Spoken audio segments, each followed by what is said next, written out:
आज हम पढ़ेंगे चाल। इसके पहले हम पढ़े थे दूरी और विस्थापन में अंतर। आज क्या पढ़ेंगे? चाल पढ़ेंगे। चाल में क्या है, इसका परिभाषा क्या है? किसी गतिमान वस्तु द्वारा एकांक समयांतराल में तय की गई दूरी क्या कहलाती है? चाल कहलाती है। किसी गतिमान वस्तु द्वारा एकांक समयांतराल में तय की गई दूरी चाल कहलाती है। जैसे कोई वस्तु चल रही है, उस चलने के दौरान, उस दूरी तय करने के दौरान कितना समय लग रहा है, उस दूरी और समय के अनुपात को हम क्या कहते हैं? चाल कहते हैं। माना कोई वस्तु है t समय में, माना कोई पिन t समय में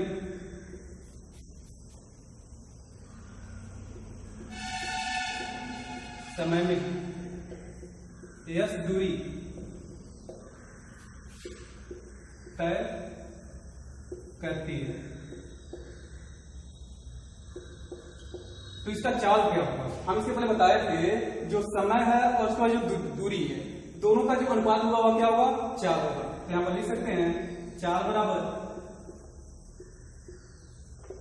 दूरी बटे समय। चाल बराबर दूरी बटे समय। इसको ऐसे भी लिख सकते हैं, चाल को हम v से डिनोट करते हैं, उसके बाद से दूरी को किस से डिनोट करते हैं? s से डिनोट करते हैं, उसके बाद से समय को t से डिनोट करते हैं। v बराबर s अपॉन t। ठीक है, अब उसके बाद देखेंगे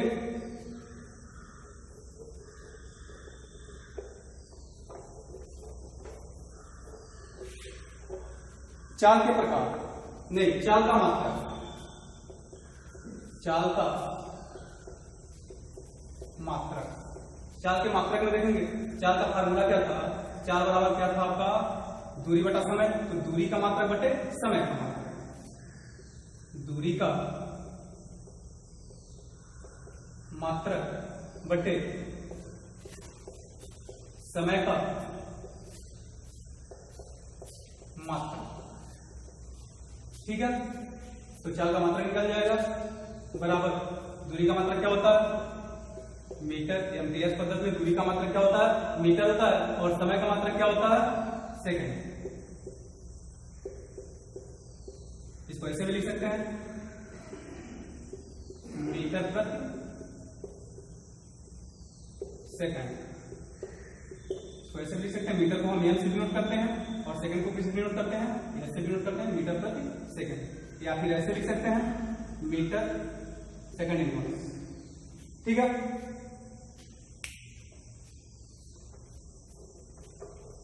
इसके बाद देखेंगे चाल। चाल कितने प्रकार के होते हैं?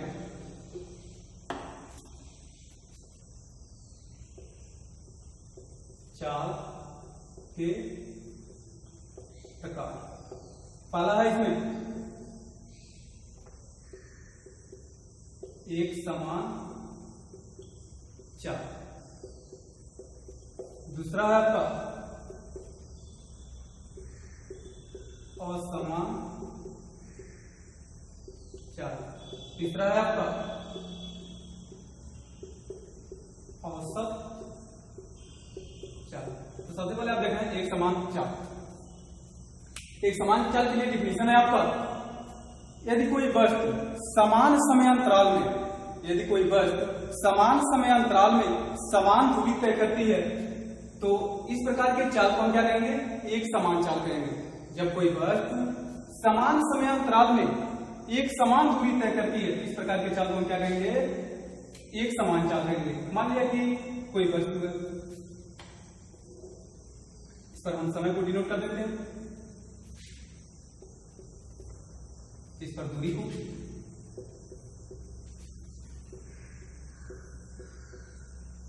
पांच, 10, 15, 20 समय है आपका 2 या 0 है, 4, 6, 8, 10। अब इसमें क्या है? मान लिया कि कोई वस्तु है, पहले 2 सेकंड में वह 5 मीटर की दूरी तय करती है, फिर अगले 2 सेकंड में वह कितनी दूरी करती है? फिर 5 मीटर की दूरी तय करती है। ठीक है, अगले 2 सेकंड में पुनः 5 मीटर की दूरी तय करती है, तो टोटल 4 सेकंड में कितनी दूरी तय करेगी? 10 सेकंड की दूरी तय करेगी, 10 मीटर की दूरी तय करेगी। फिर अगले 6 सेकंड में कितनी दूरी तय करेगी? 15 मीटर की दूरी तय करेगी। फिर अगले 8 सेकंड में कितनी दूरी तय करेगी? कितना कितना दूरी तय करेगी, 20 मीटर की दूरी तय करेगी। इस तरह से जब हम इसके बीच एक रेखा खींचते हैं तो हमको सीधी सरल रेखा प्राप्त होती है। इस तरह से यह जो आपका चाल प्राप्त होगा वह कैसा प्राप्त होगा, एक समान चाल प्राप्त होगा, और एक समान चाल में जो ग्राफ प्राप्त होगा वह कैसा होगा, एक सीधी सरल रेखा होगा। ठीक है, जैसे इसको एक एग्जांपल के माध्यम से और समझ सकते हैं। एक समान चाल के लिए माना कि क्या रास्ता सीधी रास्ता, अब इस रास्ते पर कोई साइकिल है, ठीक है, साइकिल है। अब साइकिल है, पहले सेकंड में यह 10 मीटर की दूरी तय करती है।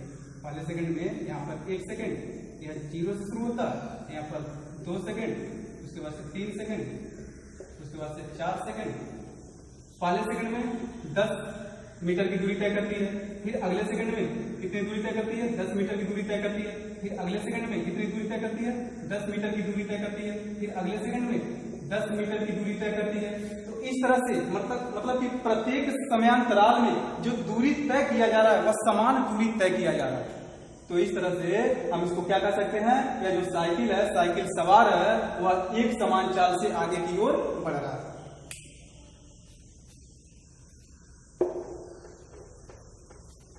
उसके बाद अगला हम देखेंगे असमान चाल। असमान चाल में क्या है, इसको कैसे डिफाइन करेंगे। यदि कोई वस्तु समान समयांतराल में अलग अलग दूरी तय करे, समान समयांतराल में अलग अलग दूरी तय करे, तो इस प्रकार का जो चाल होगा वह क्या होगा, आपका असमान चाल होगा।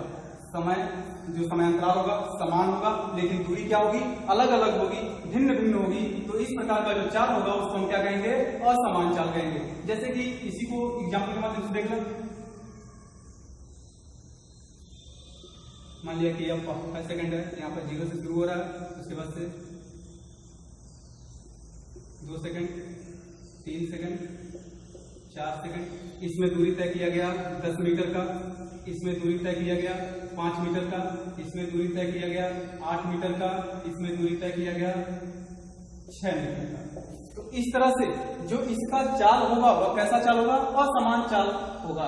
मतलब कि जो समयांतराल है वह समान है, सबके बीच में 1-1 सेकंड का गैप है, 1-1 सेकंड का डिफरेंस है, लेकिन उन सभी डिफरेंसों के बीच जो दूरी तय की जा रही है वह अलग अलग दूरी तय की जा रही है। तो इस प्रकार का जो चाल होगा उसको हम क्या कहेंगे, असमान चाल कहेंगे।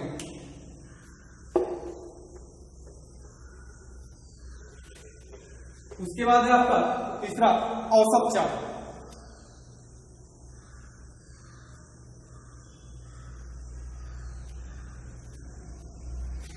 औसत चाल किसी गतिमान वस्तु द्वारा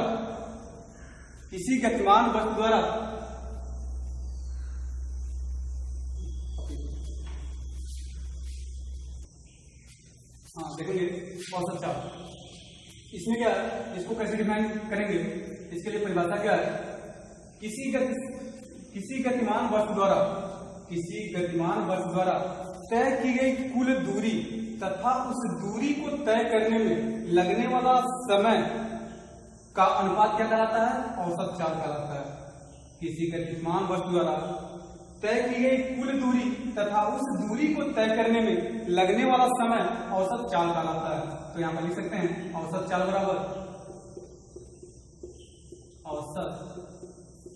चाल बराबर तय की गई कुल दूरी बटे लिया गया कुल समय। ठीक है, तय की गई कुल दूरी बटे लिया गया कुल समय। अब उसके बाद देखेंगे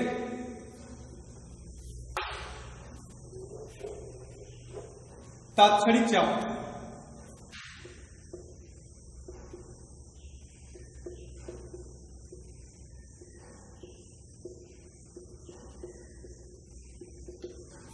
तात्क्षणिक चाल को कैसे परिभाषित करेंगे, किसी गतिमान वस्तु द्वारा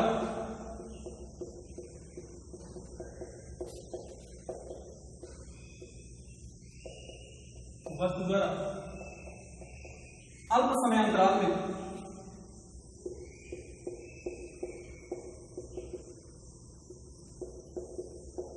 समयांतराल में तय की गई दूरी के अनुपात को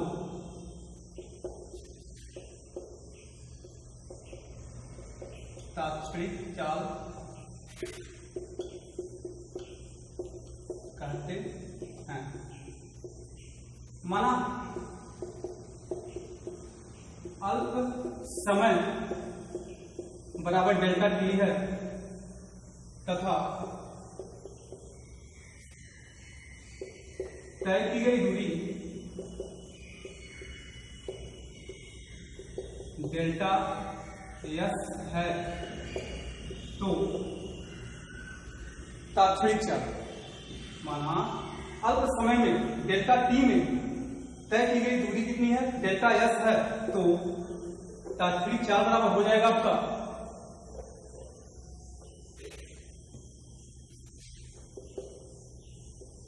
delta S upon delta T. उसके बाद हम देखेंगे वेग।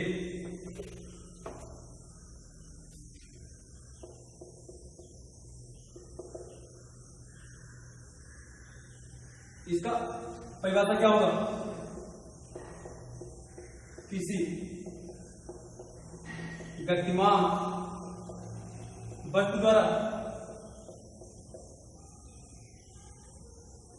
किसी निश्चित दिशा में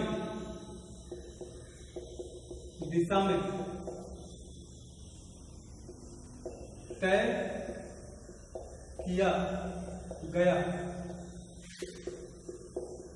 विस्थापन वेग कहलाता है। ठीक है, वेग का परिभाषा क्या है, किसी गतिमान वस्तु द्वारा किसी निश्चित दिशा में तय किया गया विस्थापन वेग कहलाता है। किसी गतिमान वस्तु द्वारा किसी निश्चित दिशा में, इसमें दिशा निश्चित होनी चाहिए, निश्चित दिशा में तय किया गया विस्थापन क्या कहलाता है, वेग कहलाता है।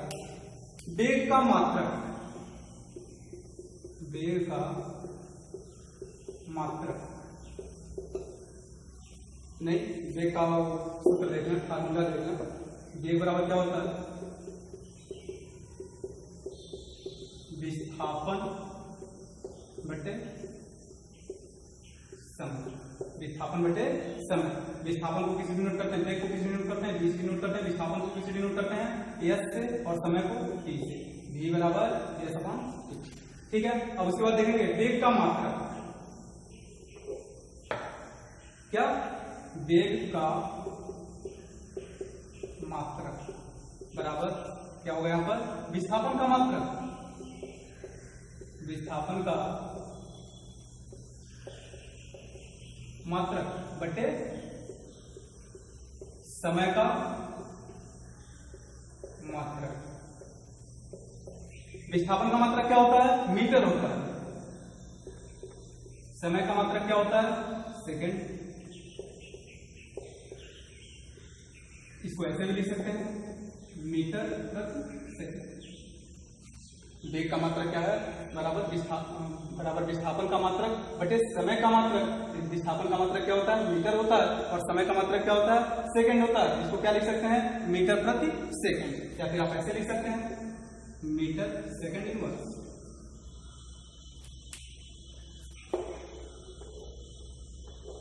उसके बाद देखेंगे वेग के प्रकार।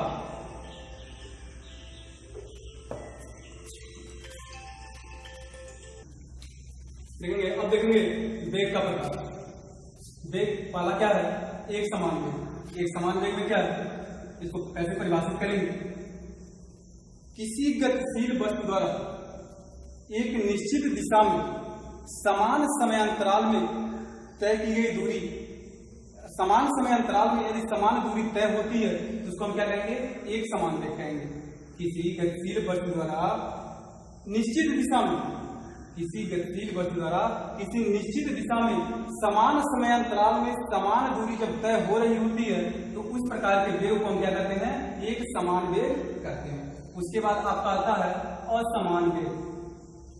किसी गतिशील वस्तु द्वारा यदि समान समयांतराल में असमान दूरी तय हो रही है, समान समयांतराल में असमान दूरी, तो इस प्रकार का वेग क्या कहलाता है, असमान वेग कहलाता है।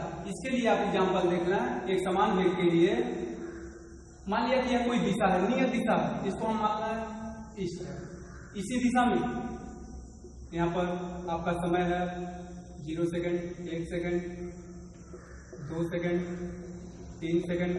इसमें यदि जो दूरी तय हो रही है, जो इसका चाल है वह 10 मीटर प्रति सेकंड का है, इसमें यहाँ पर भी 10 मीटर प्रति सेकंड का है और यहाँ पर भी 10 मीटर प्रति सेकंड का है और फिर यहाँ पर भी 10 मीटर प्रति सेकंड का है। तो इस प्रकार का जो चाल होगा इसको क्या कहेंगे, एक समान वेग कहेंगे। लेकिन जब दिशा इसमें निश्चित हो किसी एक निश्चित दिशा में, उसको हम क्या कहेंगे, एक समान वेग कहेंगे। उसके बाद क्या है, असमान वेग। असमान वेग के लिए देखना यहाँ पर क्या है, कोई दिशा निश्चित है, मान लिया कि ईस्ट एडी है, उसके बाद से 0 सेकंड, 1 सेकंड, 2 सेकंड, 3 सेकंड। इसमें पहले सेकंड के दौरान यदि दूरी 10 मीटर प्रति सेकंड की तय हो रही है, अगले में क्या हो जाए 5 मीटर प्रति सेकंड का हो जाए, अगले में हो जाए 15 मीटर प्रति सेकंड का। तो इस प्रकार का जो चाल होगा, इस प्रकार का जो वेग होगा उसको क्या कहेंगे, असमान वेग कहेंगे। उसके बाद देखेंगे, अब देखेंगे औसत वेग। औसत वेग में क्या है, किसी गतिमान वस्तु द्वारा किसी समय में तय किया गया कुल विस्थापन और उसके विस्थापन के दौरान लगने वाले समय के अनुपात को क्या करते हैं, औसत वेग कहते हैं। किसी गतिमान वस्तु द्वारा तय किया गया कुल विस्थापन तथा उस विस्थापन के दौरान लिया गया कुल समय क्या कहलाता है, औसत वेग कहलाता है। औसत वेग को आप कैसे लिख सकते हैं, औसत वेग बराबर कुल विस्थापन बटे कुल समय। औसत वेग बराबर क्या होता है, कुल विस्थापन बटे कुल समय। इसको कैसे बोल सकते हैं, औसत वेग को किसी गतिमान वस्तु द्वारा तय किया गया कुल विस्थापन और इस विस्थापन के दौरान लगने वाला कुल समय का जो अनुपात क्या कहलाता है, औसत वेग कहलाता है। अब उसके बाद हम देखेंगे तात्क्षणिक वेग। तात्क्षणिक वेग इसको देखना, किसी गतिमान वस्तु द्वारा सूक्ष्म समयांतराल में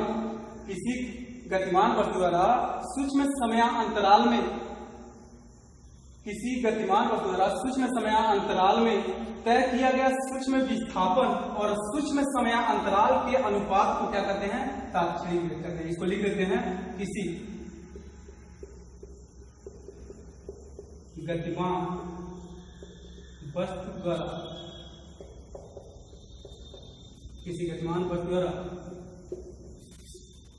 सूक्ष्म समयांतराल में तय किया गया है सूक्ष्म विस्थापन और सूक्ष्म समयांतराल के अनुपात को तात्क्षणिक वेग कहते हैं।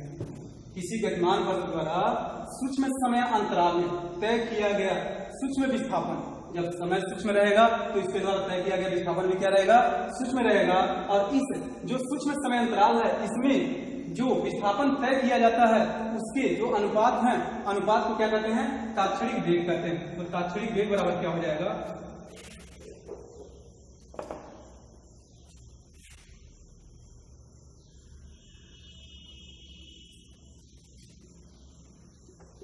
Delta V upon delta T। ठीक है, तब वेग बराबर delta V upon delta T। उसके बाद आप लोगों के लिए होमवर्क रहेगा,